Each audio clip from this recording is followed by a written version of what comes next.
తెలంగాణ నుంచి విడిపోయిన తర్వాత ఆంధ్రప్రదేశ్ రాష్ట్రం మీద వచ్చిన పెద్ద ఎలిగేషన్ ఏంటి అంటే ఆంధ్రప్రదేశ్లో ఉన్నటువంటి ఆహ్, కొన్ని వర్గాల వాళ్ళు ప్రజలు తెలంగాణ రాష్ట్రం మీద తెలంగాణ రాష్ట్రం సర్వనాశనానికి కారణమయ్యారు. తెలంగాణ రాష్ట్రం ఆహ్, ని దోచుకుంటున్నారు. సో, ఇలాంటి దోచుకున్నటువంటి ఈ ఆంధ్ర వ్యాపారులు, ఆంధ్ర వాళ్ళందరూ కూడా ఈ రాష్ట్రం నుంచి వెళ్ళిపోవాలి అనేటువంటి ఒక ఎలిగేషన్ తోటి ఆంధ్రప్రదేశ్ రాష్ట్రంలో ఉన్నటువంటి భూస్వాములంతా కూడా మమ్మల్ని దోచుకుంటున్నారు కాబట్టి ఆంధ్ర నుంచి మమ్మల్ని వేరు చేయండి అని తెలంగాణ ప్రజలు కోరారు. సరే, ఏ కారణాల చేత అయినా కూడా ఆంధ్రప్రదేశ్ రాష్ట్రం విడిపోయింది, కొత్త రాష్ట్రం ఏర్పడింది. 2014 సంవత్సరం నుంచి ఈ రాష్ట్రం యొక్క అభివృద్ధిని 10 సంవత్సరాల పాటు వెనక్కి తిరిగి చూసుకుంటే ఎంత దిగ్భ్రాంతికరమైనటువంటి అంశాలు అంటే, ఏ రాష్ట్రం అయితే మనల్ని దోచుకుంటున్నారు, మా రాష్ట్రం వెనుకబడిపోయింది అన్నారో ఆ రాష్ట్రం అత్యున్నతంగా ప్రోగ్రెసివ్గా ముందుకెళ్ళిపోయి కంపెనీల విషయంలో కానీ, ఆర్థిక అభివృద్ధి విషయంలో కానీ చాలా ఆంధ్రప్రదేశ్ రాష్ట్రాన్ని తలదన్నే రాష్ట్రంగా ఆ రాష్ట్రం డెవలప్ అయిన విధానం, ఈ రాష్ట్రం అణగారిపోయినటువంటి విధానం పట్ల రాష్ట్ర ప్రజలందరూ కూడా ఒక ఆలోచన చేయమని కోరేటువంటి ప్రోగ్రామే ఈ ప్రోగ్రాం. ఎందుకంటే పరిపాలకులుగా ఉన్నటువంటి వాళ్ళు ఈ రాష్ట్రాన్ని ఏ విధంగా నాశనం చేశారు, తమ విజనరీ ఒక నేను విజనరీ ఉన్న నాయకుడు అని ఒక ఆయన, ప్రజలతో నేను మమేకమై ఉన్నాను, ప్రజల కష్ట నష్టాలు తెలుసుకున్నాను, మా నాన్నగారు ఈ రాష్ట్రానికి చాలా అద్భుతమైన పరిపాలన చేశారు అని ఇంకొక ఆయన, ఇట్లా 5 సంవత్సరాలు తెలుగుదేశం ప్రభుత్వం, జనసేన ప్రభుత్వం, 5 సంవత్సరాలు వైఎస్ఆర్ ప్రభుత్వం ఈ రాష్ట్రాన్ని సర్వనాశనం చేసినటువంటి విధానాన్ని ఖచ్చితంగా రాష్ట్ర ప్రజలందరూ కూడా తెలుసుకోవాలనేటువంటి ఒక చిన్న ప్రయత్నమే ఇది. దీనికి తెలుగుదేశం పార్టీని, జనసేనని తప్పు పట్టాల్సిన పని లేదు, వైఎస్ఆర్ కాంగ్రెస్ పార్టీని తప్పు పట్టాల్సిన పని లేదు. నా ప్రయత్నం వల్ల కూడా రాష్ట్ర ప్రజలు ఈ రాష్ట్రాన్ని సర్వనాశనం చేసినటువంటి పార్టీల యొక్క జాతకాలని, పార్టీల యొక్క భవితవ్యాన్ని నిర్దేశించాల్సిన సమయం ఆసన్నమైంది కాబట్టి రాష్ట్ర ప్రజలు ప్రతి సందర్భంలో కూడా ఓటేసేటప్పుడు చంద్రబాబు నాయుడు కమ్మాయిని కాబట్టి ఓటేద్దాం, జగన్మోహన్ రెడ్డి రెడ్డి ఆయన కాబట్టి ఓటేద్దాం, లేకపోతే శ్రవణ్ కుమార్ ఒక ఎస్సీ ఆయన కాబట్టి ఓటేద్దాం, ఇది కాదు ప్రామాణికం. మీరు ఆలోచనాత్మకంగా ఈ రాష్ట్రంలో ఏ పార్టీ నిజంగా మనకి, ఏ నాయకుడు నిజంగా మనకు సేవ చేశాడు, ఏ నాయకుడు నిజంగా మన జీవిత గమనాన్ని మార్చాడు, ఏ నాయకుడు ఈ రాష్ట్ర భవిష్యత్తుని నిర్దేశించడానికి ఉన్నారన్న ఆలోచన చెయ్యమని నేను వినయపూర్వకంగా మిమ్మల్ని అందరినీ కోరుతున్నాను నేను. ఎందుకంటే 2014 నుంచి 2019 వరకు ఈ పరిపాలించినటువంటి ఈ రాష్ట్ర ప్రభుత్వం, ఈ తెలుగుదేశం ప్రభుత్వం, జనసేన కోరిలేషన్ ప్రభుత్వం, భారతీయ జనతా పార్టీతో ఉన్నటువంటి ప్రభుత్వం ఎందుకు ఈ భారతీయ జనతా పార్టీని కానీ, లేకపోతే కేంద్రంలో ఉన్న ప్రభుత్వాలను కానీ ప్రత్యేక హోదా విషయంలో ఎందుకు నిమ్మకుండిపోయినారు, పోలవరం విషయంలో ఎందుకు నిమ్మకుండిపోయినారు, రైల్వే జోన్ విషయంలో ఎందుకు నిమ్మకుండిపోయారు, వెనుకబడిన జిల్లాల తరగతులకు నిధులు తీసుకొచ్చడంలో ఎందుకు నిమ్మకుండిపోయారు, అమరావతి రాజధాని నిర్మాణంలో కేంద్ర ప్రభుత్వం నుంచి వచ్చినటువంటి డబ్బులు ఎందుకు డైవర్ట్ చేశారు, వీటన్నిటి మీద ఈ రాష్ట్ర ప్రజలకు సమాధానం చెప్పకుండా మరలా మీరు 2024లో ఓట్లు ఎలా అడుగుతారు అనే నా ప్రాథమిక ప్రశ్నకి సమాధానం చెప్పాల్సినటువంటి బాధ్యత తెలుగుదేశంలో ఉన్న, జనసేనలో ఉన్న ప్రతి నాయకుడికి ఉండి తీరుతుంది. ఇది రాష్ట్ర ప్రజలు ఖచ్చితంగా అడిగి తీరాలి. 2019 తర్వాత ఈ రాష్ట్రాన్ని సర్వనాశనం చేసి జగన్మోహన్ రెడ్డికి అప్పచెప్పి వెళ్ళిపోయిన తర్వాత జగన్మోహన్ రెడ్డి ప్రభుత్వం అమరావతి రాజధాని ఎందుకు నాశనం చేసింది, ఎందుకు ఈ రాష్ట్రానికి సంబంధించినటువంటి పోలవరం గురించి ఎందుకు మాట్లాడటం లేదు, ఎందుకు ప్రత్యేక హోదా గురించి మాట్లాడటం లేదు, ఎందుకు స్టీల్ ప్లాంట్ అమ్ముతుంటే మాట్లాడటం లేదు, ఎందుకు ఎందుకు ఎందుకు వెనుకబడిన జిల్లాలకు తరగతి నిధులకు తీసుకోవటం లేదు, ఎందుకు అమరావతిగా రాజధాని ఎందుకు డెవలప్ చేయటం లేదు, ఎందుకు 3 రాజధానులని ఒక కపట నాటకాన్ని ఆడుతున్నారని వైఎస్ఆర్ కాంగ్రెస్ పార్టీని ప్రశ్నించాల్సినటువంటి సందర్భం కూడా ఈ రాష్ట్ర ప్రజలకు ఉన్నది. ఎస్, ఉన్నది. ఎందుకు అంటే అల్టిమేట్గా democracy is after all about a people. So ప్రజల యొక్క ప్రమాణాలు, జీవన ప్రమాణాలు పెంచకుండా, ప్రజలకి ఏ విధమైనటువంటి డెవలప్మెంట్ ఇవ్వకుండా, ప్రజలకి ఆర్థిక పరంగా, సామాజిక పరంగా, రాజకీయ పరంగా ప్రజల జీవన ప్రమాణాలను పెంచకుండా, పవర్ పర్చేజింగ్ కెపాసిటీని పెంచకుండా, ఇన్ఫ్లేషన్ తగ్గించకుండా, అన్ఎంప్లాయ్మెంట్ అనే రేషియోని తగ్గించకుండా, ఎంప్లాయ్మెంట్ జనరేట్ చేయకుండా, ఉపాధి కల్పించకుండా, ఇక్కడ ఉన్నటువంటి ఉద్యోగస్తులకు భరోసా ఇవ్వకుండా, ఈ రాష్ట్రంలో లా అండ్ ఆర్డర్ని మెయింటైన్ చేయకుండా, ఈ రాష్ట్రంలో రైతులకి, ఈ రాష్ట్రంలో బహుజనులకి, ఈ రాష్ట్రంలో మత్స్యకారులకి, ఈ రాష్ట్రంలో సాంప్రదాయబద్ధమైనటువంటి వృత్తులు చేసుకునే వారికి ఈ రాష్ట్రంలో ముస్లిమ్స్కి భరోసా ఇవ్వకుండా రాజకీయ పార్టీలు ఏ విధంగా ప్రజలని మోసం చేస్తున్నాయో చెప్పాల్సినటువంటి బాధ్యత నా మీద ఉన్నది. కాబట్టే ఈ ప్రోగ్రాం స్టార్ట్ చేశాను సోదరులు. ఈరోజు రాజకీయ పార్టీల కపట నాటకాలు చూస్తుంటే, మరి ముఖ్యంగా చంద్రబాబు నాయుడు, మరి ముఖ్యంగా నారా లోకేష్, అంతకంటే అద్భుతంగా వాళ్ళకంటే అద్భుతంగా రాజకీయాలు చేస్తున్నటువంటి పవన్ కళ్యాణ్ గారు, వీళ్ళ ముగ్గురిని దాటి వెళ్ళిపోయి ఈ రాష్ట్రాన్ని సర్వనాశనం చేసిన వైఎస్ జగన్మోహన్ రెడ్డి, వీళ్ళ నలుగురు కూడా ఈ రాష్ట్రాన్ని కపట నాటకం ఆడుతుంటే ఈ రాష్ట్ర ప్రజలు ఎక్కడికి పరిగెత్తాలి అనే ప్రశ్న ప్రతి సామాన్యుల్లో ఉదయిస్తుంది. నా దగ్గర నేను నిన్న మొన్న మిత్రుడితో మాట్లాడుతున్నప్పుడు, ఎందుకు సార్ మీరు శ్రావణ్ కుమార్ గారు ఎందుకు అనవసరంగా అన్ని రాజకీయ పార్టీలను తిడతారు? తెలుగుదేశాన్ని తిడుతున్నారు, జనసేనని తిడుతున్నారు, వైఎస్ఆర్సీపీని తిడుతున్నారు, భారతీయ జనతా పార్టీని తిరుగుతున్నారు, కాంగ్రెస్ పార్టీని తిడుతున్నారు, ఇంకా మీకు ఏ పార్టీ అండగా ఉంటుంది? మీకు ఎందుకండి ఈ పిచ్చికోల? చక్కగా ఏదో ఒక రాజకీయ పార్టీలోకి వెళ్ళిపోయి ఒక ఎమ్మెల్యేనో ఒక ఎంపీఓ అయిపోతే మీకు కూడా ఒక క్యాబినెట్ పదవి వస్తుంది కదా, మీకు కూడా ప్రధానమంత్రి లాంటి స్థాయి ఉన్నటువంటి వ్యక్తో లేకపోతే ముఖ్యమంత్రితో చక్కగా కరచాలనం చేసుకుంటూ తిరగొచ్చు కదా. మీకు ఎందుకండి ఈ పిచ్చికోల? అన్ని రాజకీయ పార్టీలు తిడుతున్నారు, మీరే రాజకీయం చేస్తున్నారు అని అంటున్నారు. నేను ఆ సోదరుడికి నవ్వుతోనే సమాధానం చెప్పిన, సోదరా నేను మళ్ళీ ఇంకొకసారి గుర్తు చేస్తున్నా, నేను ఏ రాజకీయ పార్టీలోకి వెళ్ళి సార్ మీ ఎజెండా మోస్తాను, నాకు ఒక అవకాశం ఇవ్వండి అంటే ఖచ్చితంగా రాజకీయ పార్టీలు నాకు అవకాశం ఇస్తాయని అనుకుంటున్నా. అఫ్కోర్స్ అవకాశం ఇవ్వకపోయినా వాళ్ళ స్థాయికి తగ్గ వ్యక్తిని కాదు అని రిజెక్ట్ చేయొచ్చు. కానీ నేనేమంటున్నానంటే ఇప్పుడున్నటువంటి చాలామంది నాయకుల కంటే కూడా కొద్దిగా గొప్ప నేను చదువుకున్న వ్యక్తిని, రెండు ఒక చిన్న ఉద్యోగం చేసి సాధారణమైన ఉద్యోగం చేసినటువంటి వ్యక్తిని. నేను చాలా పెద్ద గొప్ప ఉద్యోగం చేయకపోయినా అది కొంత రెస్పెక్టబుల్ పోస్టే. న్యాయమూర్తి పదవి అనేది కొంత గౌరవప్రదమైనటువంటి పోస్టే. నేను వృత్తిలో కూడా చాలా గౌరవంగానే ఉండొచ్చిన, ఎక్కడ కూడా తప్పు చేసిన దాఖలాలు లేవు. హైకోర్టు కూడా ఏ సందర్భంలోనూ కూడా నేను ఉద్యోగానికి రిజైన్ చేస్తానన్నప్పుడు మీలాంటి మంచి వ్యక్తులు ఉండాలి అని ఆనరబుల్ హైకోర్టు వాళ్ళు అన్నారే తప్ప ఏ విధమైనటువంటి ఎలిగేషన్ తోటి నేను బయటికి రాలా. వచ్చిన తర్వాత ఏదో ఒక రాజకీయ పార్టీలోకి వెళ్ళొచ్చు. నేను 2019 నుంచి పోరాటం చేస్తున్నాను, బహుజనుల కోసం పోరాటం చేస్తున్నాను, దళితుల కోసం పోరాటం చేస్తున్నాను, ముస్లిమ్స్ కోసం పోరాటం చేస్తున్నాను. ఓవరాల్గా రాష్ట్రంలో రాజకీయంగా చాలా అప్రెస్డ్ సప్రెస్డ్ పీపుల్ కోసం ఫైట్ చేస్తున్నాను. సో ఈ ఫైటింగ్ స్పిరిట్ని అంతా తీసుకుని వెళ్ళి ఏదో ఒక రాజకీయ పార్టీకి తాకట్టు పెట్టచ్చు.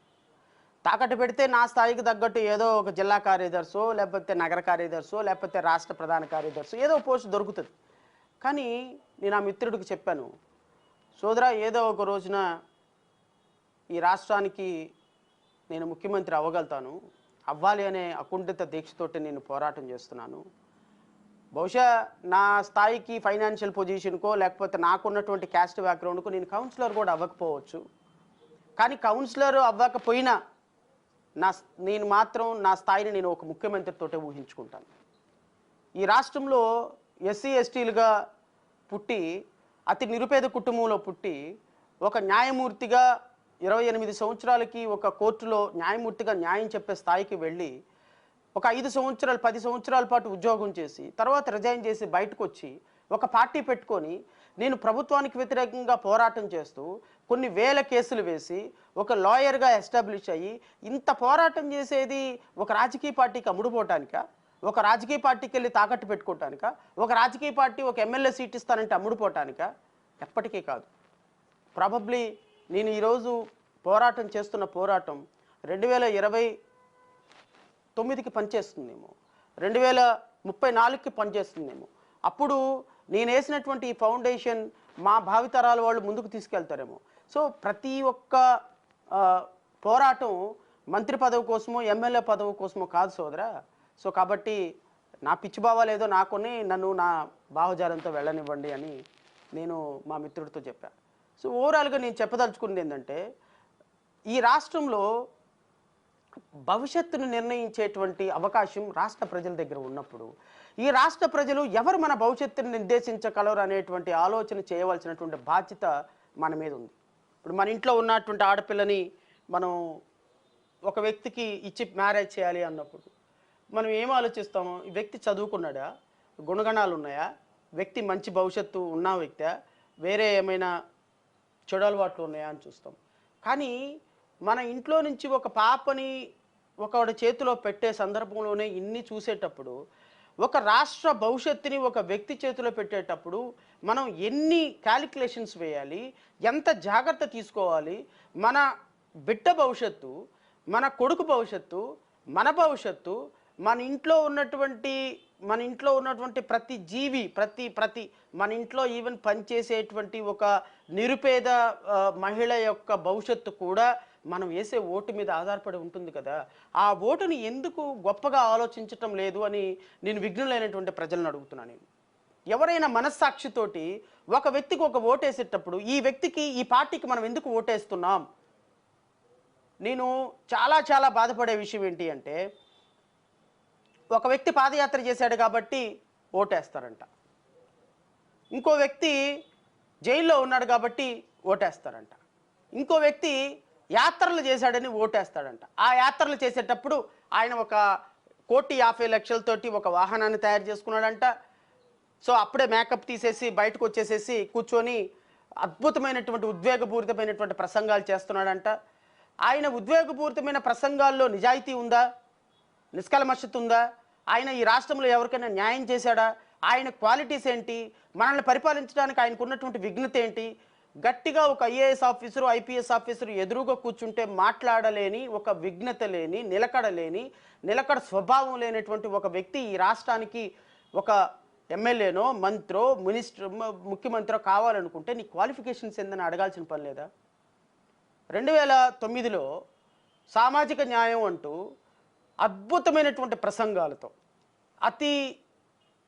అతి తక్కువ కాలంలో కోట్ల రూపాయలు కుమ్మరించి ఈ రాష్ట్రంలో సామాజికత అనేటువంటి ఒక నేతి బీరకాయలో నెయ్యి ఎలా ఉందో తెలియదు, కానీ ఈ సామాజిక కోణంలో, సామాజికత అనేటువంటి ఒక కోణంలో ప్రజారాజ్యం పార్టీ అనే ఒక ప్రజారాజ్యం పార్టీని పెట్టి, ఆ ప్రజారాజ్యం పార్టీ ద్వారా 75 లక్షల మంది ఓట్లు తీసుకొని 18-17 ఎమ్మెల్యే సీట్లు తీసుకొని ఒక్క సంవత్సర కాలం తిరగకుండానే కాంగ్రెస్ పార్టీకి ఒక మంత్రి పదవి కోసం తాకట్టు పెట్టినటువంటి మీ అన్న ఈ రాష్ట్రంలో రాజకీయ నాయకులకి ఏ విధంగా ఆదర్శం అవుతారు? 14 సంవత్సరాలు 13 సంవత్సరాలు అవుతుంది పార్టీ పెట్టి, కనీసం ఈ రాష్ట్రంలో ఆధార్ కార్డు లేదు, కనీసం ఈ రాష్ట్రంలో ఓటు హక్కు లేదు, మొన్న ఎప్పుడో మార్పించుకున్నట్టున్నారు, కనీసం ఈ రాష్ట్రంలో స్థిర నివాసం లేదు, కనీసం ఈ రాష్ట్ర ప్రజల పట్ల సమస్యల పట్ల ఒక ఆలోచన లేదు, కనీసం ఈ రాష్ట్రంలో ఉండి ప్రజల కోసం పోరాటం చేయాలన్న ఆలోచన లేదు. ఈ రాష్ట్రానికి సర్వనాశనం చేస్తున్నటువంటి భారతీయ జనతా పార్టీ పొత్తిళ్ల బిడ్డగా భారతీయ జనతా పార్టీ తోటి నిలబడి ఎస్సీలో, ముస్లిమ్స్ యొక్క, క్రిస్టియన్స్ యొక్క మనోభావాలను దెబ్బతీసే పవన్ కళ్యాణ్ ఈ రాష్ట్రానికి నాయకుడు ఎలా కావాలనుకుంటాడు? ఒక్కసారి ఆలోచించమని కోరుతున్నా. విఘ్నులైనటువంటి ప్రజలను ఆలోచించమని కోరుతున్నా. రేపొద్దున పవన్ కళ్యాణ్కి వేసే ప్రతి ఓటు కూడా, తెలుగుదేశానికి వేసే ప్రతి ఓటు కూడా, తెలుగుదేశానికి పవన్ కళ్యాణ్కి వేసే ప్రతి ఓటు భారతీయ జనతా పార్టీ అకౌంట్లోకి వెళ్ళిపోతే ఈ రాష్ట్రంలో ఎస్సీల పరిస్థితి ఏంటి? ఈ రాష్ట్రంలో క్రిస్టియన్ల పరిస్థితి ఏంటి? ఈ రాష్ట్రంలో ట్రైబల్ పరిస్థితి ఏంటి? ఈ రాష్ట్రంలో ముస్లింల పరిస్థితి ఏంటి? 10% ఉన్న ముస్లిమ్స్ ఎక్కడికి వెళ్ళిపోవాలి? రేపొద్దున చర్చిలు కూలగొడతారు, మసీదులు కూలగొడతారు. ఎస్సీ కాలనీల్లో ఎవరైనా సరే కోర్టు బయట చెంగు చోటన బైబిళ్ళు పట్టుకొని చర్చిలకు వెళ్లాల్సినటువంటి పరిస్థితులు కల్పితే భారతీయ జనతా పార్టీకి రోడ్డు మ్యాప్ అడిగినటువంటి పవన్ కళ్యాణ్ ఈ రాష్ట్రంలో రాజకీయాలు చేయడానికి నీకు ఎక్కడ కనీస అర్హత ఉంది అని అడగాల్సినటువంటి బాధ్యత మన దగ్గర లేదా? నేను ఈ వీడియో చూస్తున్న ప్రతి క్రిస్టియన్ బిడ్డను కోరుతున్నా, ప్రతి ముస్లిం బిడ్డను కోరుతున్నా, మీరు నమాజు చేసుకోవడానికి వెళ్ళాలి అంటే రేపొద్దున అక్కడ మసీదు ఉండాలి. మీరు చర్చికి వెళ్ళాలి అంటే అక్కడ ఒక చర్చి ఉండాలి. చర్చికి వెళ్ళి నిరభ్యంతరంగా, నిష్కల్మషంగా, నిజాయితీగా ప్రేయర్ చేసుకోవాలి అంటే ఏ ఆర్ఎస్ఎస్ వాళ్ళు చూస్తున్నారు, ఏ భారతీయ జనతా పార్టీ వాళ్ళు చూస్తున్నారు? నేను కొన్ని వందల ఇన్సిడెంట్లు చెప్పగలను. ఎంప్లాయీగా ఒక ఎస్సీ రిజర్వేషన్ వాడుకొని ఒక ఎంప్లాయీగా ఉద్యోగం చేసేటువంటి వ్యక్తి ఒక చర్చికి వెళ్ళాలి అంటే గజ్జలాడిపోయే పరిస్థితి ఎందుకు వచ్చింది అంటే భారతీయ జనతా పార్టీ ఆర్ఎస్ఎస్ సిద్ధాంతాల వల్ల వచ్చింది. ఒక ఎస్సీ ఎంప్లాయీ రిజర్వేషన్ వాడుకొని చర్చలకు వెళితే కంప్లీట్గా ఇమ్మీడియట్గా అతను క్యాస్ట్ సర్టిఫికేట్ క్యాన్సిల్ చేయమని ఎక్కడికక్కడ ఎంఆర్ఓలకి, ఆర్డీఓలకి, కలెక్టర్లకి అప్లికేషన్లు పెడుతుంటే రేపొద్దున ఏ విధంగా ఈ దేశంలో బాబాసాహెబ్ అంబేద్కర్ రాసినటువంటి రాజ్యాంగంలో మత స్వేచ్ఛను కాపాడుకోగలం? దీన్ని కాపాడుకోవటానికి చేస్తున్నటువంటి ప్రయత్నంలో కనీసం కనీసం పవన్ కళ్యాణ్కి ఓటేస్తే రేపొద్దున భారతీయ జనతా పార్టీకి ఓటేయాల్సి వస్తుంది, మనం చర్చికి వెళ్ళే అవకాశం ఉండదు, ముస్లిమ్స్గా మనం మసీదుకి వెళ్ళే అవకాశం ఉండదు అని ఆలోచించాల్సినటువంటి బాధ్యత ముస్లిమ్స్కి ఉండదా, క్రిస్టియన్లకు ఉండదా, ఎస్సీలకు ఉండదా? అదేమనంటే రేపొద్దున మీకు సమస్య వస్తే నేను మోడీతో మాట్లాడతాను, లేక కంగారు పడమాకండి ఈ పోటుగాడు భరోసా ఇస్తున్నాడు. ఎవరికైనా నీ భరోసా? ఎవరికి నీ భరోసా? ముస్లిమ్స్ ఒక 5 ముస్లిమ్స్ని కూర్చోబెట్టి ఆ ముస్లిమ్స్కి నేను మోడీతో మాట్లాడతా, రేపు ఎల్లుండి మనకి పంచాయతీలు, మీ ప్యాకేజీల కోసం, మీ సీట్ల కోసం మీరు తెలుగుదేశం పార్టీతో భారతీయ జనతా పార్టీతో కలిసి ఎవరు కమ్యూనిటీ భావాలు దెబ్బతీస్తారు అని అడగాల్సిన బాధ్యత రాష్ట్రంలో ప్రజలకు ఉంది. నేను ఈ పదాలు వాడుతున్నందుకు చాలా బాధ అనిపిస్తుంది సోదరులారా, కానీ తప్పటం లేదు. ఎందుకంటే 100 కోట్ల రూపాయలు సంపాదించి ఆ 100 కోట్ల రూపాయలతోటి ప్రజల మీద ఒక మ్యానిపులేటెడ్ పాలిటిక్స్ కుమ్మరించి ఈ 100 కోట్ల రూపాయలని పెట్టుబడి పెట్టి ఈ 100 కోట్ల రూపాయలను 1000 కోట్ల రూపాయలుగా మార్చుకునేటువంటి ప్రయత్నం తెలుగుదేశం, జనసేన, భారతీయ జనతా పార్టీ రేపు చేయబోతున్నాయి. Of course YCP also. YCP ఈ ప్రజలు ఇచ్చినటువంటి అధికారాన్ని దుర్వినియోగం చేసి ప్రజల యొక్క డబ్బుల్ని ఎక్కడికక్కడ దోచుకొని ఈ రాష్ట్ర ప్రజల్ని మరొక భవిష్యత్తులో ఇంకో 30 సంవత్సరాలు డెవలప్ కానికుండా కుతికలు కోసేసినాయి. అయితే ఆల్టర్నేటివ్గా వస్తున్నటువంటి ప్రభుత్వం ఏం చేస్తుంది అని బాధ, ఏం చేయాలి, ఎవరు నిజాయితీగా వస్తున్నారా అంటే ఎన్నిక చేసుకోవటంలో నిజాయితీ లేదు, పరిపాలించటంలో నిజాయితీ లేదు, ప్రజలకి మాట ఇవ్వటంలో నిజాయితీ లేదు, ఇచ్చిన మాటను నిలబెట్టుకోవటంలో నిజాయితీ లేదు, మేనిఫెస్టోని ఇంప్లిమెంట్ చేయడంలో నిజాయితీ లేదు, ప్రజలతోటి, బలహీన వర్గాలతోటి, దళితులతోటి, ముస్లిమ్స్ తోటి, మైనార్టీలతోటి కనెక్ట్ అయ్యే విషయంలో ఏ విధమైనటువంటి రోడ్ మ్యాప్ లేదు. నేను ఎందుకు ఓటేయాలి అని సామాన్యుడు అడగాల్సిన పని లేదా? నేను అడుగుతున్నా మీ ద్వారా రాష్ట్ర ప్రజలని నేను వినయపూర్వకంగా కోరుతున్నా. అమ్మ, నేను మాట్లాడేది తప్పో రైటో, నేను మాట్లాడేదానికి బేస్ ఉందో లేదో, మీరు మాట్లాడుతున్నారు కదా మేము తెలుగుదేశం పార్టీకి, జనసేన పార్టీకి ఓటేయాలని, మీరు ఓటు వేయండి, ఎవరికైనా ఓటేయండి, నేను కాదనటంలా. కానీ ఈ వేసే ప్రతి ఓటు భారతీయ జనతా పార్టీలోకి వెళుతుందన్న విషయం మీరు గమనించమని కోరుతున్నాను. ఈ రాష్ట్రంలో 18% ఎస్సీ ఓటింగ్ ఉంది, 7% 6% ఎస్టీ ఓటింగ్ ఉంది, 10% అంటే మొత్తంగా క్రిస్టియన్ను, ఎస్సీ, ఎస్టీ, ముస్లిం కలిపి 35% ఓటింగ్ ఉంది. ఈ 35% ఓటింగ్లో 1% ఓటింగ్ కూడా తెలుగుదేశం పార్టీ, జనసేన, భారతీయ జనతా పార్టీ కూటమికి పడకూడదు అని మనం నిర్ణయం తీసుకోవాల్సినటువంటి సమయం ఆసన్నమైంది. ఎందుకో తెలుసా? మీరు వేసే ప్రతి ఓటు కూడా మీకు సమాధి కోసం వేసేటువంటి ఇటుకని పేర్చుకున్నట్టే అని ఎస్సీలు, ఎస్టీలు, క్రిస్టియన్స్, ముస్లిమ్స్ గుర్తు చేసుకోవాలి. ఈ రాష్ట్రంలో భారతీయ జనతా పార్టీని మోడ్ మ్యాప్ అడిగి భారతీయ జనతా పార్టీ ఎలా చెబితే నేను అలా చేస్తాను, అవసరమైతే ఒక మంచి ముహూర్తాన్ని చూసి జనసేన పార్టీని నేను భారతీయ జనతా పార్టీ నరేంద్ర మోడీ ప్రధానమంత్రిగా ఉంటే కలిపేస్తాను అని చెప్పినటువంటి జనసేన పవన్ కళ్యాణ్ కోసం ఓటు వేయాలి అని చూసే ప్రతి ఒక్క ముస్లిం, ప్రతి ఒక్క క్రిస్టియన్, ప్రతి ఒక్క ఎస్సీ, ఎస్టీ ఒక్కసారి ఆత్మవిమర్శ చేసుకోమని కోరుతున్నా. నేను మీ ఇంట్లో బిడ్డగా కోరుతున్నా, మీ అన్నగా, మీ తమ్ముడిగా కోరుతున్నా. ఒక్కసారి మీరు ఆ ఓటు వేసే ముందు ఆలోచన చేయండి. ఈవెన్ ఈ పార్టీతో కలిసి వెళ్తున్న తెలుగుదేశం పార్టీని కూడా. ఎందుకు అంటే తెలుగుదేశం పార్టీ, చంద్రబాబు నాయుడు గారు ఒక అద్భుతమైనటువంటి బిరుదుకి పర్ఫెక్ట్ సూటబుల్, దళిత ద్రోహి.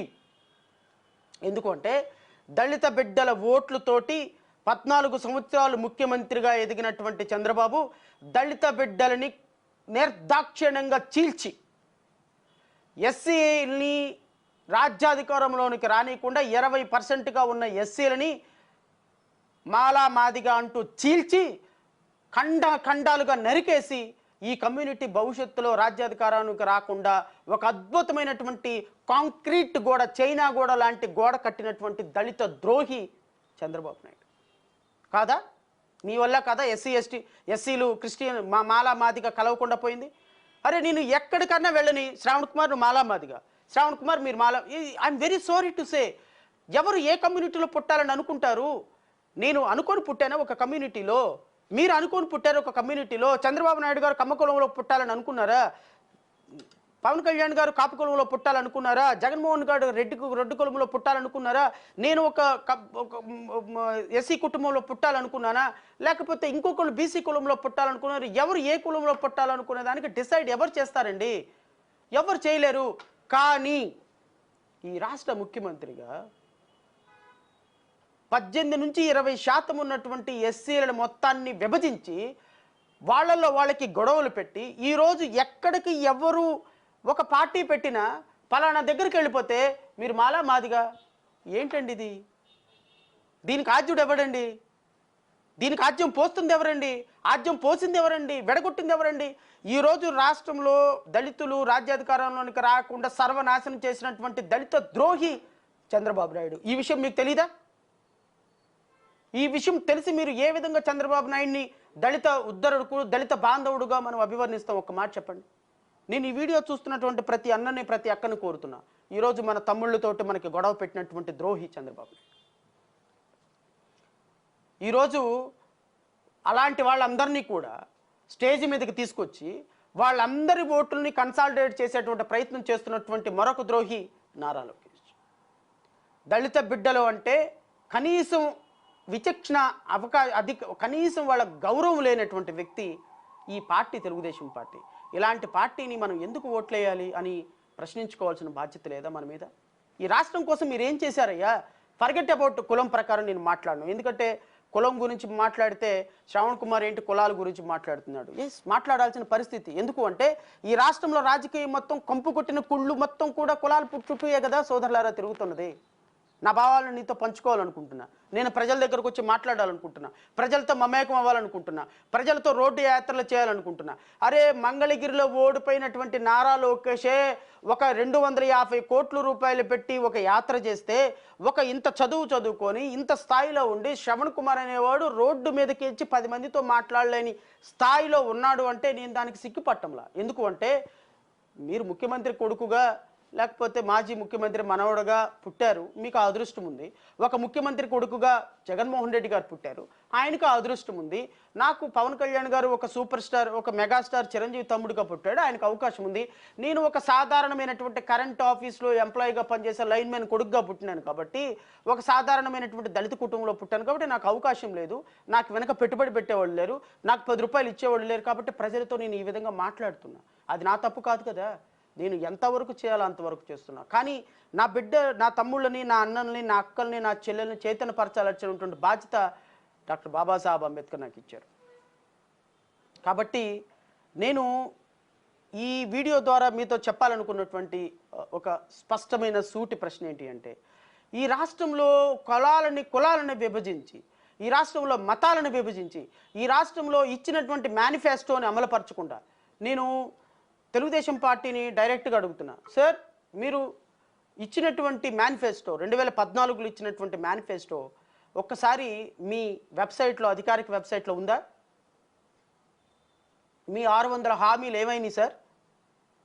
మీ 600 హామీలు ఈ రాష్ట్రంలో ఎన్ని హామీలు మీరు అమలుపరిచారు సార్? మీరు ఎన్ని హామీలు అమలుపరిచి ఈ రాష్ట్రంలో మీరు ప్రజలకు సేవ చేశారు సార్ 2014 నుంచి 19 వరకు? చేతగాక చావలేక పెట్టినటువంటి మేనిఫెస్టోను కూడా అమలుపరచలేక అధికారిక వెబ్సైట్లో నుంచి తొలగించి ఈరోజు మేము ఏం చేశామో 2014 నుంచి 19 వరకు అదే 24లో అధికారంలోకి వస్తే చేస్తాము అని చెప్పలేని, చావలేని చవట దద్దమ్మ సన్నాసులు మీరా ఈ రాష్ట్రంలో ఓట్లు అడిగేటువంటి స్థాయి ఉన్నది. మీకు ఏ నైతికత ఉందయా రేపొద్దున ఓట్లు అడగటానికి? చెప్పండి, మీకున్న నైతికత ఏంటి? ఈ రాష్ట్రంలో ఏ రాష్ట్ర ప్రజలని, దళిత పిల్లల్ని ఓట్లు అడుగుతారా? ఇదిగో మీ చట్టా మొత్తం ఇదిగో ఇక్కడ ఉంది పేపర్ల రూపంలో. చర్చకు దమ్ముంటే మీ తెలుగుదేశం పార్టీలో నుంచి, లేకపోతే మీ యొక్క అనుబంధ పార్టీ అయినటువంటి జనసేన నుంచి అడుగుతున్నా, నేను వైఎస్ఆర్సీపీ నుంచి కూడా అడుగుతున్నా. ఈ రాష్ట్రంలో మీ 3 పార్టీలు ఈ రాష్ట్ర ప్రజలకు ఏం చేశారో ఇదిగో స్టాటిస్టిక్ రిపోర్ట్స్. ఎస్సీల మీద ఎన్ని దాడులు జరిగినాయి, ముస్లిమ్స్ మీద ఎన్ని దాడులు జరిగినాయి, మహిళల మీద ఎన్ని దాడులు జరిగినాయి, ఎస్సీ ఎస్టీలు ఎన్ని రేపులు చేసి చంపేశారు, ఒక సంవత్సరంలో 278 మంది దళిత బిడ్డల మరణానికి కారణమైన, ఒక్క సంవత్సరంలో కారణమైనటువంటి తెలుగుదేశం పార్టీ మీకు అసలు దళితుల్ని ఓట్లు అడిగే నైతికత ఎక్కడుందయా? ఒక్క సంవత్సరంలో 1774 అసహ్యమైనటువంటి, అమానవీయమైనటువంటి దాడులు ఎస్సీల మీద చేసినటువంటి తెలుగుదేశం పార్టీకి దళిత ఓటింగ్ అడిగే స్థాయి ఎక్కడుంది? అని ప్రజలు అడుగుతున్నారు. సమాధానం చెప్పండి. నేను రేపొద్దున ఖచ్చితంగా ప్రతి ఒక్క సామాన్య ప్రజల దగ్గరికి శ్రవణ్ కుమార్ అనేటువంటి వ్యక్తి రీచ్ అవుతాడు. శ్రవణ్ కుమార్ ప్రతి నియోజకవర్గంలో అభ్యర్థిని పెట్టబోతున్నాడు. ఇవే స్టాటిస్టికల్ రిపోర్ట్స్ మా జై భీమరావు భారత్ పార్టీ డాక్టర్ బాబాసాహెబ్ అంబేద్కర్ స్ఫూర్తితో ఏర్పడిన ఈ పార్టీలో 175 కాన్స్టిట్యున్సీల్లో అభ్యర్థులు ఉంటారు. 200 కాన్స్టిట్యున్సీలు 25 ఎంపీ కాన్స్టిట్యున్సీలు అభ్యర్థులు ఉంటారు. 200 మంది అభ్యర్థులని ఎన్ని ఓట్లు వస్తాయి, ఎన్ని సీట్లు వస్తాయి అనేది నిమిత్తం లేకుండా ప్రతి కాన్స్టిట్యున్సీలో అభ్యర్థులను నిలబెట్టి తీరుతాం ఖచ్చితంగా. చాలామంది అసహ్యం, అవహేళన. ఏం చేస్తారా, ఏం బిక్తారు, మీరు నిలబెట్టి ఏం చేస్తారు? సరే, మీకు అభ్యర్థులు దొరికారు, ఏ కాన్స్టిట్యున్సీలో నిలబెట్టి ఏం చేస్తారు? ఎవరు ఏం చేస్తారో, ఏమి చేయబోతామో 2024లో రాష్ట్ర ప్రజలు ఖచ్చితంగా సమాధానం చెప్తారు. రాష్ట్ర ప్రజలు ఖచ్చితంగా సమాధానం చెప్తారు. ఈ రాష్ట్రంలో 2014, 2019 సరళిని పూర్తిగా అధ్యయనం చేసిన తర్వాత నేను రాష్ట్ర ప్రజలకు ఒక విన్నపం చేస్తున్నా. అమ్మా, మేము ఒక ప్రయత్నం చేస్తున్నాం. ప్రయత్నంలో సఫలమవుతామో విఫలమవుతామో మాకు తెలియదు. ఈ ప్రయత్నం చేసేటప్పుడు మేము పొందే లబ్ధి కూడా ఏందో మాకు తెలియదు.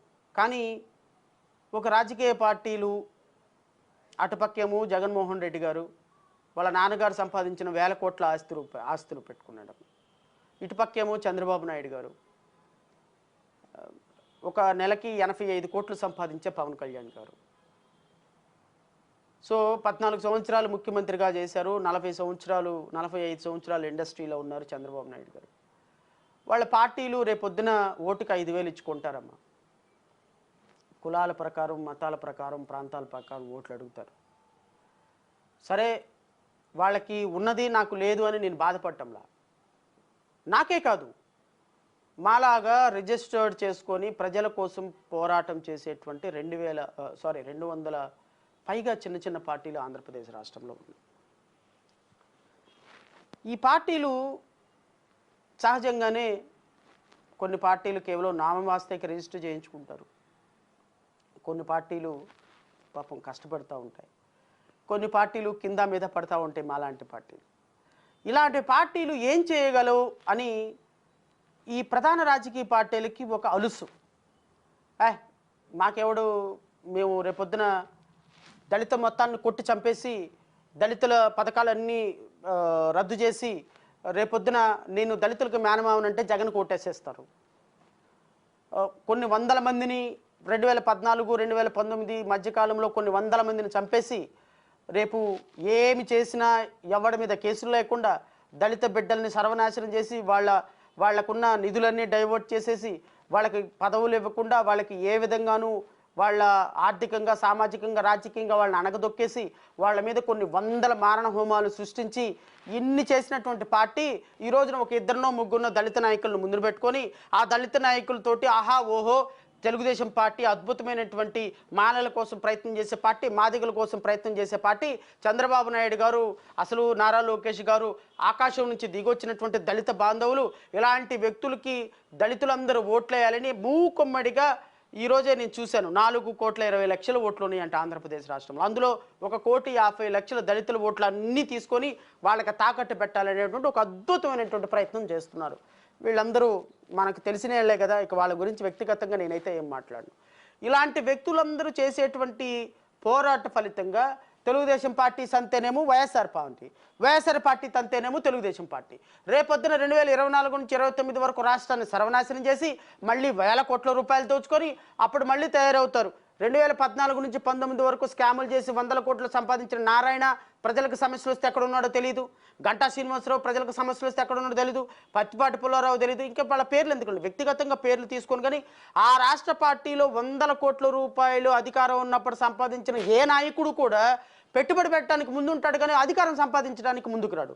రేపొద్దున 24లో మళ్ళీ పార్టీ అధికారంలోకి రాగానే మళ్ళీ మొదటి వరుసలో వెళ్ళి నుంచొని 100 కోట్లు, 1000 కోట్లు, 2000 కోట్లు ప్రభుత్వానికి డబ్బులు సంపాదించుకోవడానికి ఇచ్చేటువంటి ఒక చిడతల బ్యాచ్ తయారవుతుంది. ఈ చిడతల బ్యాచ్ మొత్తానికి కూడా ఉద్దళ్ళుడు, ఈ చిడతల బ్యాచ్ మొత్తాన్ని కూడా అద్భుతంగా ముందుకు లీడ్ చేయగలిగినటువంటి మహా పొలిటికల్ ఉద్దండు 45 సంవత్సరాల ఇండస్ట్రీ చంద్రబాబు నాయుడు గారు ఉండనే ఉన్నారు. సో ఆయన గురించి మనం ఎంత తక్కువ మాట్లాడుకుంటే అంత మంచిది. సో ఇలాంటి వ్యక్తులు వేల కోట్ల రూపాయలతోటి రాజకీయం చేయాలని చూసి ప్రజలని గొర్రెల్లాగా మార్చి నారా లోకేష్ లాంటి ఒక అనుభవం లేని ఒక పార్టీలో ఒక ఎమ్మెల్యేగా కూడా గెలవగలిగిన అవకాశం లేని నిష్పక్షపాతంగా నిజాయితీగా ఒక్క మాట మాట్లాడలేని వ్యక్తి కేవలం మా నాన్న ముఖ్యమంత్రి కాబట్టి మా తాత ముఖ్యమంత్రి కాబట్టి నేను ఈ రాష్ట్రంలో వస్తాను అని స్థాయి లేని వ్యక్తి కూడా ఈ రాష్ట్రంలో రాజకీయాలు చేస్తున్నాడు అంటే అది మన అసూయ మన మన అలసత్వం కాదా? మన ప్రజల్లో ఉన్నటువంటి అమాయకత్వం కాదా? ఇలాంటి వ్యక్తులు రాజకీయం చేయడానికి మనం ఊతవిస్తున్నాం అంటే మనల్ని మనం ఎంతగా దిగజార్చుకున్నామో అర్థం కావటం లేదా? నేను రాష్ట్ర ప్రజలు విఘ్నులైన ప్రజలను అడుగుతున్నా, ఈ పార్టీలు కోట్ల రూపాయలు కుమ్మరించి ఎవడు ఏం చేయగలడులే, ఎవడు ఏమి మాకు అడ్డురాడులే, మేము ఏదైనా చేయగలమని విర్రవీగటానికి ఈసారైనా అడ్డుకట్ట పడాలని నేను ప్రజలను కోరుతున్నా.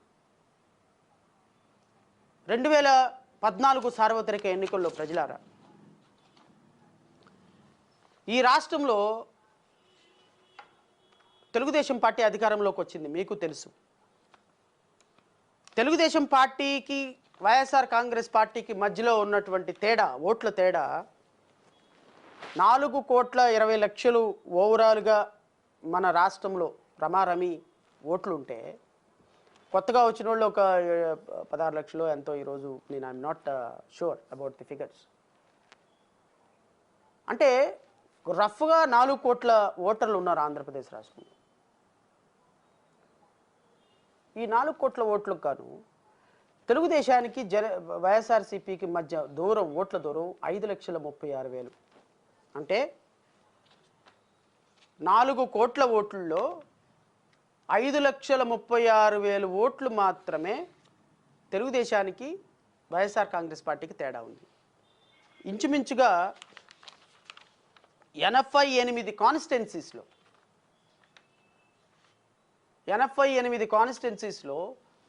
10,000 కంటే తక్కువ ఓట్ల మెజారిటీతో అభ్యర్థులు గెలుపు ఓటములు నిర్ణయించబడ్డాయి. నేను లిస్ట్ మొత్తం చదువుకొని వస్తే చాలా పెద్ద లిస్ట్ అవుతుంది, కానీ నాకు 2014 election data is with me. 88 కాన్స్టిట్యున్సీలో అభ్యర్థులు అత్యంత స్వల్ప మెజారిటీతో గెలుపు ఓటములు ఉన్నారు. అది వైఎస్ఆర్ కాంగ్రెస్ పార్టీ గెలిచినా తెలుగుదేశం పార్టీ గెలిచినా వీళ్ళ మధ్య మెజారిటీ చాలా తక్కువ, నామినల్ మెజారిటీ తోటి ఈ మెజారిటీ ఉండటం రాష్ట్ర ప్రజలు చాలా విఘ్నతతోటి ఓటేశారనిపించింది. ఈ 2019 డేటా తీసుకుంటే సోదరులారా, 5,000 లోపు ఓట్లు గెలిచిన ఓట్లు 25 కాన్స్టిట్యున్సీలు, 5,000 నుంచి 10,000 మధ్యలో గెలిచినటువంటి కాన్స్టిట్యున్సీలు 20 కాన్స్టిట్యున్సీలు. అంటే మొత్తం 2019లో 45 కాన్స్టిట్యున్సీస్లో ఇంత వేవ్లో కూడా గెలుపు ఓటముల్ని, చాలా మార్జినల్ గెలుపు ఓటముల్లో ఉన్న కాన్స్టిట్యున్సీలు 45, 2014లో 88 కాన్స్టిట్యున్సీలు. అంటే యావరేజ్గా ఒక కాన్స్టిట్యున్సీలో ఒక సంవత్సరం ఒక జనరల్ ఎలక్షన్లో 5 సంవత్సరాలకు జరిగేటువంటి ఎలక్షన్స్లో 60 మంది అభ్యర్థులు యావరేజ్గా 5,000 ఓట్ల లోపు మెజారిటీతో ఓడిపోవటం, గెలవటం జరుగుతుంది. మా లక్ష్యం ఏంటి అంటే, మాన్యశ్రీ కాంచీరామ్ చెప్పినట్టుగా ఒక ఎలక్షన్లో ఓడించటం ద్వారా నీ గెలుపుకి అది పునాది అవుతుంది అనేటువంటి ఒక అద్భుతమైనటువంటి సిద్ధాంతం నాకు చాలా బాగా నచ్చింది. ప్రాబబ్లీ నేను కానీ, లేకపోతే నన్ను నమ్ముకొని వచ్చిన అన్నలు కానీ అక్కలు కానీ వాళ్ళు రేపొద్దున గెలవుతారా లేదా అనేది మాకైతే తెలియదు. అయితే ప్రజల నిర్ణయం అది. ప్రజలు మమ్మల్ని ఎన్నిక చేసుకొని ప్రజలు మాకు సేవ చేయండి అనే అవకాశం ఇస్తే ఖచ్చితంగా చేస్తాం. కానీ ప్రజలు అలాంటి అవకాశం ఇస్తే వీఆర్ రెడీ. అవ్వకపోయినా నేను ప్రజలను కోరేది ఏంటంటే, అమ్మ మీరు ఇంటికి ఒక ఓటు వేసి ఒక ఊపిరినివ్వండి. రేపొద్దున ఈ రాష్ట్రంలో జరిగేటువంటి ప్రతి అన్యాయాన్ని ఎదిరించడానికి మాకు ఒక వాయిస్నివ్వండి. శ్రావణ్ కుమార్కి ఓటేస్తే ఏం గెలుస్తాడులే శ్రావణ్ కుమార్కి ఓటేస్తే, లేకపోతే శ్రావణ్ కుమార్ చెప్పినటువంటి అభ్యర్థికి ఓటేస్తే ఎవరు గెలుస్తారులే, లేకపోతే పలానా జైభీం పార్టీకి ఓటేస్తే ఏముంది, తెలుగుదేశం పార్టీకి ఓటేస్తే మన ఓటుకి వాల్యూ వస్తుంది. అమ్మ మన ఓటుకి వాల్యూ గెలిచే అభ్యర్థికి వేస్తే రాదు, నిజాయితీ ఉన్న అభ్యర్థికి వేస్తే వస్తుంది. మన ఓటుకి వాల్యూ కాన్స్టిట్యూషన్లో డాక్టర్ బిఆర్ అంబేద్కర్ చెప్పినట్టుగా నీ ఓటు విలువ తెలుసుకొని మలసిన రోజున, నీ ఓటు విలువను తెలుసుకున్న రోజున నిజమైన ప్రజాస్వామ్యం బతుకుతుంది. నిజమైన ప్రజాస్వామ్యం బతకటం అంటే డెఫినేషన్ మారిపోయింది.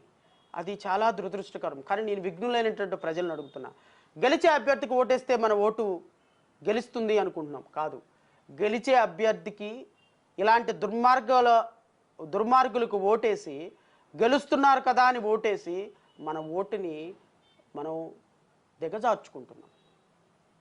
మన ఓటు గెలిచే అభ్యర్థికి కాదు, మన ఓటు మన కష్టం అంటూ నిలబడే అభ్యర్థికి వేయాలి. మన ఓటు రేపొద్దున ఈ సమాజాన్ని, మన బిడ్డల్ని కాచి కాపాడగలిగినటువంటి ఒక విఘ్నత, విజన్ ఉన్నటువంటి లీడర్కి వేయాలి. రేపొద్దున పవన్ కళ్యాణ్కి ఓటేస్తావమ్మా, పవన్ కళ్యాణ్ రేపొద్దున ఓటేసుకుని వెళ్ళిపోయి ఢిల్లీలో కూర్చుంటాడమ్మా, ఆంధ్రప్రదేశ్ రాను కూడా రాడు. మీరు ఆ పవన్ కళ్యాణ్కి ఓటేసిన మరుక్షణం, జనసేనకు ఓటేసిన మరుక్షణం పార్టీ మొత్తాన్ని తీసుకుని వెళ్ళిపోయి భారతీయ జనతా పార్టీలో మెర్జ్ చేసేస్తారమ్మా. ఓటు వేయటానికి కూడా రాదు. ఇదే తెలుగుదేశం పార్టీ ఓడిపోతే, రేపు 2024లో తెలుగుదేశం పార్టీ ఓడిపోతే 48 గంటలు తిరగకుండా తెలుగుదేశం పార్టీ మూతపడిపోతుంది. తెలుగుదేశం పార్టీ ఈ రాష్ట్రంలో మూతపడేటువంటి రోజులు అతి తొందరలోనే ఉన్నాయి. 3 నెలల తర్వాత తెలుగుదేశం పార్టీ అనేది ఈ రాష్ట్రంలో ఉండదు. ఈ రాష్ట్రంలో తెలుగుదేశం పార్టీ ప్లేస్లో ఇంకొక కొత్త పార్టీ, పాత పార్టీయే కొత్త విధానాలతో రాబోతుంది. అది పాపం వాళ్ళకి ఇంకా అర్థం కాలా, కొన్ని రోజుల తర్వాత అర్థమవుతుంది.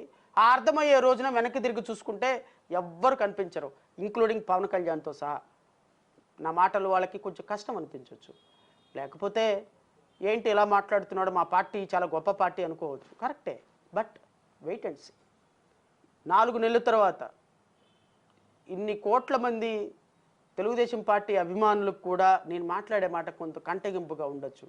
బట్ ఈ రాష్ట్రంలో ప్రజాస్వామ్యం బ్రతకాలి అని కోరుకునే వ్యక్తిని తప్ప నేను ఒక పార్టీకి వ్యతిరేకంగా ప్రచారం చేసే వ్యక్తిని కాదు. ఈ రోజున చంద్రబాబు నాయుడు అరెస్టు వెనుక భారతీయ జనతా పార్టీ ఉంది. అయినప్పటికీ కూడా భారతీయ జనతా పార్టీ కావాలి. భారతీయ జనతా పార్టీ 0.5% ఓట్లు లేవు. నేను భారతీయ జనతా పార్టీ మోడీ గనక మళ్ళీ నెక్స్ట్ ప్రధాని అయితే నా జనసేన పార్టీని అతనితో బెడ్జి చేస్తా. అయినప్పటికీ కూడా జనసేన కావాలి. వైఎస్ఆర్సీపీ, కాంగ్రెస్ పార్టీలో ఎవరికి టికెట్లు రాలేదు, జంప్ అవుతున్నారు. అందరూ మా పార్టీలోకి రావాలి. నిజాయితీ అవసరం లేదు, నిష్కల్మషమైనటువంటి ఆలోచన అవసరం లేదు, ప్రజల కోసం పోరాటం చేసే పోరాటం అవసరం లేదు, ప్రజల కోసం ఎవరైనా ఏమన్నా నిజాయితీగా చేద్దామంటే అలాంటి వాళ్ళు మాకు అవసరం లేదు. మమ్మల్ని పొగడాలి, మా పార్టీ కండువా కప్పుకోవాలి, మా పార్టీతో మమేకం అవ్వాలి, చంద్రబాబు నాయుడు, నారా లోకేష్ చాలా గొప్ప అని పొగడాలి. ఇలాంటి వ్యక్తులకు మాత్రమే తెలుగుదేశం పార్టీ అనుబంధంలో, తెలుగుదేశం పార్టీలో అవకాశం ఉంటుంది అని చెప్పకనే చెప్తారు వాళ్ళు. ఇలాంటి వ్యక్తుల్ని మనం నమ్మి ఓటేస్తే రేపొద్దున పార్టీలు అమ్మేస్తాయి. జనసేనకి ఓటేస్తామంటే ఖచ్చితంగా తీసుకుని వెళ్ళి మోడీకి అమ్మేస్తారు. క్రిస్టియన్ల పరిస్థితి ఏంటమ్మా ఈ రాష్ట్రంలో? ముస్లిమ్స్ పరిస్థితి ఏంటమ్మా ఈ రాష్ట్రంలో? ఎస్సీలు, ట్రైబల్స్ పరిస్థితి ఏంటమ్మా ఈ రాష్ట్రంలో? ట్రైబల్స్ ఉన్న నివాసిత ప్రాంతాల్లో అక్కడ ఉన్నటువంటి మొత్తం భూమి మొత్తాన్ని కూడా, అక్కడ ఉన్నటువంటి భూగర్భ జలాలను దోచుకొని, నేను దాని మీద కూడా ఒక లైవ్ చేస్తా, భూగర్భ జలాల మొత్తాన్ని దోచుకొని ఈ భూగర్భ జలాలతోటి ఈ రాష్ట్రంలో ట్రైబల్ పీపుల్ యొక్క జీవితాలను సర్వనాశనం చేసినటువంటి మొదటి వ్యక్తి చంద్రబాబు నాయుడు. ట్రూ, నాకు దాని దగ్గర స్టాటిస్టిక్స్ ఉన్నాయి.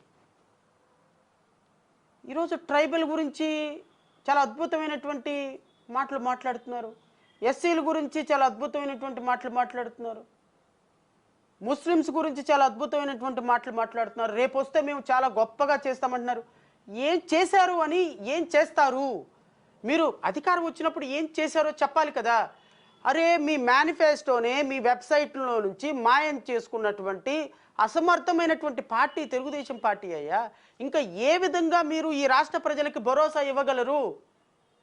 నో డౌట్, ఇలాంటి పార్టీలకి ఓటేసే కంటే కూడా నేను రాష్ట్ర ప్రజలను కోరుతున్నా, 5,000 ఓట్లు కనుక మాకు ఇవ్వగలిగితే ప్రతి కాన్స్టిట్యున్సీలో ఖచ్చితంగా 50 మంది ఎమ్మెల్యేల యొక్క తలరాతలను మార్చేటువంటి అద్భుతమైనటువంటి ఆలోచన మా దగ్గర ఉందమ్మా.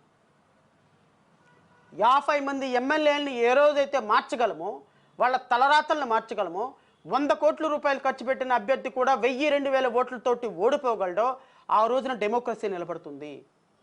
నేను విఘ్నులైనటువంటి ప్రజలను కోరుతున్నా, మమ్మల్ని గెలిపించండి, ఈ రాష్ట్రాన్ని పరిపాలించే అవకాశం మాకు ఇవ్వండి. ఈ రాష్ట్రంలో ప్రతి ఒక్క బిడ్డ యొక్క కష్టాన్ని మా కష్టంగా భావించి పేదవాడి ఇంటికి ముందుకు వచ్చి మోకాళ్ళ మీద ప్రార్థించి, ఇదిగో మీకోసం మేము వచ్చామమ్మా, మీ ఎమ్మెల్యే, మీ మినిస్టర్, మీ కలెక్టర్, మీ ఎస్పీ మీ ఇంటి దగ్గరకు వచ్చి, అమ్మా మీకు ఏ సమస్య ఉన్నా మేము తీర్చడానికి వచ్చాము, మాకు మీ యొక్క కరుణ కల్పించండి అని మీ దగ్గరకు వచ్చి దేహి మీకు పరిపాలన చేయడానికి వచ్చామని ఒక సర్వెంట్ లాగా మీ దగ్గరకు తీసుకొచ్చేటువంటి బాధ్యత నాది. జేబీఎంరావు భారత్ పార్టీ అధ్యక్షుడిగా నేను మిమ్మల్ని అడుగుతున్నా, ఈ రాష్ట్రంలో మీ ఓటు వేసి మాకు ఒక ఊపిరివ్వండి. పరిపాలన అంటే ఎలా ఉంటుంది, రాష్ట్రంలో ఫ్యాక్టరీస్ ఎలా తీసుకురావాలి, లా అండ్ ఆర్డర్ అంటే ఎలా ఉంటుంది, ప్రత్యక్షంగా పరోక్షంగా కేంద్రంతో సంబంధాలు ఎలా చేయాలి, ఈ రాష్ట్రంలో మహిళలకు భద్రత ఎలా కల్పించాలి, రైతన్నలు పండించిన పంటకి 1.5 రెట్లు ఎక్కువ ఇచ్చి ఈ పంటని ప్రభుత్వమే కొని ఒక వ్యవసాయం చేయాలి అంటే పోటీపడి నేను వ్యవసాయం చేస్తానని డిగ్రీలు, బీటెక్లు, ఎంటెక్లు చదివినటువంటి విద్యార్థులు వ్యవసాయం కోసం పొలాల్లోకి పరిగెత్తేటువంటి ఒక అద్భుతమైనటువంటి విజన్ ఈ రాష్ట్రంలో రావాలి అంటే జేబీఎంరావు భారత్ పార్టీకి నాకు ఒక అవకాశం ఇవ్వండి అమ్మా, నాకు ఒక్క అవకాశం ఇవ్వండి. ఈ రాష్ట్రంలో నిరుద్యోగ అనేవాడే లేకుండా అద్భుతమైనటువంటి ఇజ్రాయేల్ టెక్నాలజీ తోటి, ఒక డిప్ ఇరిగేషన్ తోటి 365 రోజులు ఆర్టిఫిషియల్గా న్యాచురల్గా పండించేటువంటి పంటలు పండించేటువంటి వ్యవసాయం వైపు యువతను మళ్ళిద్దామన్న ఆలోచన ఒక్కరికి కూడా లేదు. నా దగ్గర విజన్ ఉంది. పంట పండించిన రైతు ఆనంద బాష్పాలతోటి లక్షలాది రూపాయలు పండించిన పంటకి సంపాదించే విజన్ నా దగ్గర ఉంది. ఏ ఒక్క రైతన్నా కూడా తన జీవితాన్ని అర్ధాంతరంగా ముగించుకోకుండా ప్రతి రైతే రాజు అన్న విధంగా వాళ్ళ జీవితాన్ని మార్చగలిగిన అవకాశం నాకుంది. అలాంటి అవకాశం ఉన్న నాకు ఒక్క ఓటు వేయమని అడుగుతున్నాను, ఒక్క అవకాశం ఏమని అడుగుతున్నానే. ఈ దుర్మార్గులకు ఓట్లేసి మీ జీవితాల్ని మీ ఉట్టికి ఏలాడ తీసుకొని చనిపోయేటువంటి రోజులు 2014 నుంచి 19 వరకు ఆంధ్రప్రదేశ్ భారతదేశంలో రైతుల ఆత్మహత్యలో 2వ స్థానంలో ఉంది. 2018 వచ్చేటప్పటికి అది ప్రథమ స్థానానికి పాకింది. ఈ నీచ నికృష్టులకి ఆ విషయాలు తెలీదా? ఈరోజు మీరు విజనరీ లీడర్ ఎట్లా అవుతారండి? రైతుల ఆత్మహత్యలో దేశాన్ని అగ్రస్థానంలోకి తీసుకెళ్ళినటువంటి మీరు రైతుల గురించి ఏం మాట్లాడతారండి? ఈ విషయాలన్నీ ప్రతి సామాన్యుడికి రీచ్ అవ్వాలి, ప్రతి సామాన్యుడు వినాలి. ఈ రాష్ట్రంలో మీరు ఏం చేశారని రేపొద్దున తెలుగుదేశం పార్టీ, వైఎస్ఆర్ కాంగ్రెస్ పార్టీ వాళ్ళు మీ వీధుల్లోకి వచ్చినప్పుడు మీరు ఈ రాష్ట్రానికి చేసింది ఏంది 2014 నుంచి 19 వరకు అని తెలుగుదేశం పార్టీలను అడగండి. 2019 నుంచి 2024 వరకు నువ్వేం చేసావని ఓటు అడుగుతున్నావు అని కాంగ్రెస్ పార్టీని, వైఎస్ఆర్ కాంగ్రెస్ పార్టీని అడగండి. ఈ రాష్ట్రాన్ని దుర్మార్గంగా విభజించిన కాంగ్రెస్ పార్టీకి ఓటు ఎందుకు వేయాలని కాంగ్రెస్ పార్టీని అడగండి. ప్రతి ఒక్క పార్టీని ప్రజలు నిలతీయండి. ఆ రోజే ప్రజాస్వామ్యం బ్రతుకుతుంది. మేబీ నేను చెప్పేటువంటి అంశాలు చాలా కొంతమంది ఏంటి ఈ ప్రవచనాలు అనుకోవచ్చు, కొంతమంది కరెక్టే కదా ఈ అబ్బాయి చెప్పేది అనుకోవచ్చు. కానీ మార్పు అనేది మొదలవటానికి మొదటి అడుగు మన ఆలోచించండి. ఓటు వేసేటప్పుడు మాత్రం ఇవన్నీ మనసులో పెట్టుకోండి. ప్రతి ఒక్క ఓటు మన రాష్ట్రాన్ని, మన భవిష్యత్తుని కాపాడే విషయం అని గుర్తుపెట్టుకోండి. ఈరోజు ఎలక్షన్ కమిషన్ వాళ్ళు చివరిగా ఒక మాట చెప్పి ముగిస్తా. ఎలక్షన్ కమిషన్ వాళ్ళు వచ్చి ఈ రోజున ఒక ప్రెస్ మీట్ పెట్టారు. మీరు ఎలక్షన్ కమిషనర్లు అందరూ కూడా ఐఏఎస్ ఆఫీసర్లే ఉంటారు, మీకు తెలుసు. అందరూ కూడా కోట్లు వేసుకుని ఉన్నారు. నాకు ఎంత బాగా అనిపించిందంటే,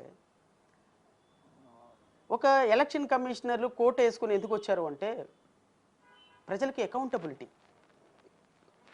ఒక సూట్ వేసుకొని అడ్రస్ చేస్తున్నప్పుడు మన మనసు, మన మాట చాలా స్పష్టంగా ఆలోచిస్తాయి.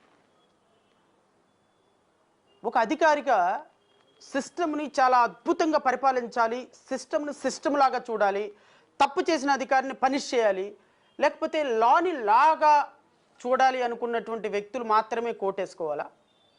రాజకీయ నాయకులు కోటేసుకోకూడదా అని నాకు ఒక థాట్ వచ్చింది. అంటే బై ప్రొఫెషన్ నేను న్యాయమూర్తిని కాబట్టి, మొదటి నుంచి అలవాటైంది కాబట్టి నేను కోటేసుకొని రాజకీయం చేయటం మొదలుపెట్టిన.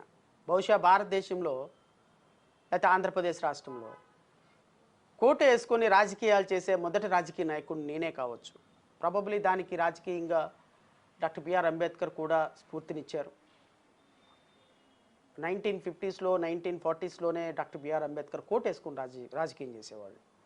సో అలాంటి కోటు వేసుకొని రాజకీయం చేయాలి అని నేను అనుకున్న రోజున నేను ప్రజలకు ఒకటే చెప్తున్నా, నేను కోట్ వేసుకొని రాజకీయం ఎందుకు చేస్తున్నాను తెలుసా? ప్రజలకి అకౌంటబిలిటీగా ఉండాలి అంటే ఫస్ట్ మనం ప్రజలకి సర్వెంట్గా ఉండాలి. ప్రజలకి సర్వెంట్లు కాబట్టే మీరిచ్చే ఆర్డర్లు తీసుకొని దాన్ని ఎగ్జిక్యూట్ చేసే ఒక వెయిటర్గా, ఒక రెస్టారెంట్లో వెయిటర్గా ప్రజాస్వామ్యంలో ఒక రాజకీయ నాయకుడు ఉండాలి. రాజకీయ నాయకుడిగా ఉన్నటువంటి వ్యక్తి కద్దరు చొక్కాలు వేసుకొని పెద్ద పెద్ద కారుల్లో తిరిగి 100 కోట్లు ఖర్చు పెడితేనే రాజకీయ నాయకుడు, లేకపోతే మినిస్టర్ అయితేనే రాజకీయ నాయకుడు అని ఆలోచించే ప్రజల యొక్క మనసు ఒక్కసారి మాలాంటి సామాన్యుల మీద కూడా పెట్టమని కోరుతున్నా.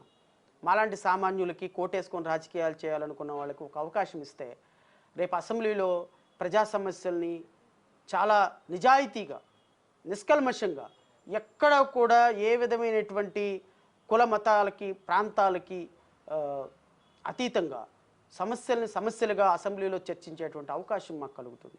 ఆ ఊపిరి ఇవ్వాలి అంటే మీరు మాకు ఒక ఊపిరినిచ్చి ఓటు వేయాలని మనస్ఫూర్తిగా కోరుకుంటూ, నాకు ఈ అవకాశం ఇచ్చినటువంటి అమరావతి